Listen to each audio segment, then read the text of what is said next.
And now, Effective Communication with Phil Zeller, CEO, Dale Carnegie, Southwest Michigan. Hey there! How do you do in pressure situations? You know, the pressure cooker, the pressure's on. You need to make that impact. You need to get your message across. You need people to buy in, and the pressure's on you. So there I was. Phil Zeller, host of Effective Communication. I'm just going to share with you a story because this is so important that we need to prepare our presentations to have that impact that we want to have. A few years back, I was with the great folks from Microsoft Corporation. They invited me to their annual convention to be a speaker. And it was so cool because Microsoft, you know what, they pour their stuff into it. A lot of companies do a lot of different things really good. But one thing Microsoft, and several things they do well, one thing they do well is they set up their presentations and they challenge presenters to be successful with their audiences. And they do it in a way that Dale Carnegie would absolutely love. They throw it on challenge to the presenters. And it was amazing because I went into a big, huge ballroom at the convention center in Atlanta. And if you haven't been down to the convention center in Atlanta, Georgia, it is a big convention center.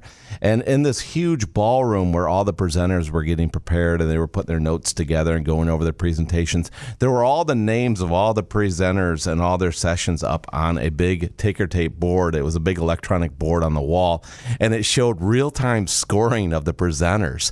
And so, you know, if you didn't think the pressure was on you beforehand, okay, now the pressure is on you now. You want to make sure that your presentation's at the top of that list. You want to make sure that you have the greatest impact on your audience compared to all the other presenters that are here at this huge global conference.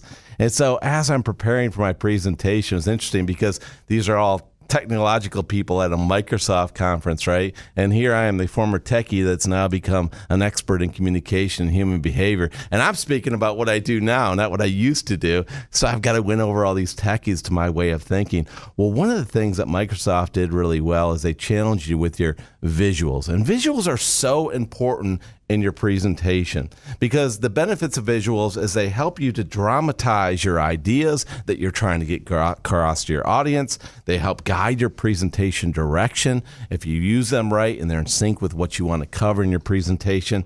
And they make the message easy to understand with your audience. Now, the word I use are easy to understand with your audience. Make sure that when you're putting your visuals together that they are simple visuals because 83% of what people take in is through the eyes.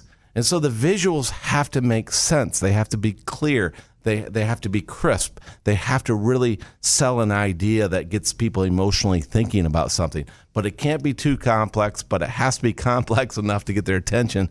So pay close attention to understand. We think about the world in the form of visuals and pictures. And I shared this with you before on the show here, is that people remember things in the form of images. It's like if they ask you, what did you have for lunch today? Or what did you have for breakfast today? And you see that image in your head. You really don't oftentimes see the ticker tape of the actual letters, bacon, B-A-C-O-N, A-N-D-E-G-G-S. You don't see bacon and eggs. You see a plate of bacon and eggs when somebody asks you what you had for breakfast. So remember, visuals are very important in your presentation. Keep them clean, keep them crisp. Make sure that when somebody looks at them within just a few seconds, it's the 10-second rule in visuals. If I can't understand your visual or you can't understand the visual in 10 seconds, then it's too complex for your presentation. You got to tone it down. Get it within 10 seconds so somebody can look at that and understand it. Now, we really want people to retain what it is that we put this presentation together. You're communicating your thoughts and ideas. You need to get buy-in. You know, you need that support of your audience and the people you're communicating to really get that buy-in with them on board with what you're sharing with them. Now, if you want them to retain this, you got to think about how do people retain things. Now, we already talked about the visuals being so important through the eyes, but think about what are they reading? What are they reading? Or what are they reading on the screen? Well, retention oftentimes, and Dale Carnegie found that retention in a presentation is only 10% by reading what's there and 20% by hearing. And you're thinking, wow, that's just crazy. But if we can add seeing and listening, so the seeing and the hearing while we're sharing with them the words that we want them to see on the screen, all of a sudden it shoots up to 55% retention. And that's what we want. We want people to walk away, retain the information. So the next time you're putting a presentation together, think hard about the visuals.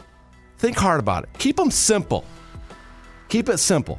And if you don't know how to set up a presentation, there's so much good information out there. Even go into PowerPoint, and PowerPoint help. There's Dale Carnegie. Back in the day, we did a lot to put in stuff into Microsoft and a PowerPoint presentation program to help people build these presentations. And if you do these things, you will be memorable. Your presentation will be memorable. So to go make it happen, because you know what? You've got this, and your audience deserves it.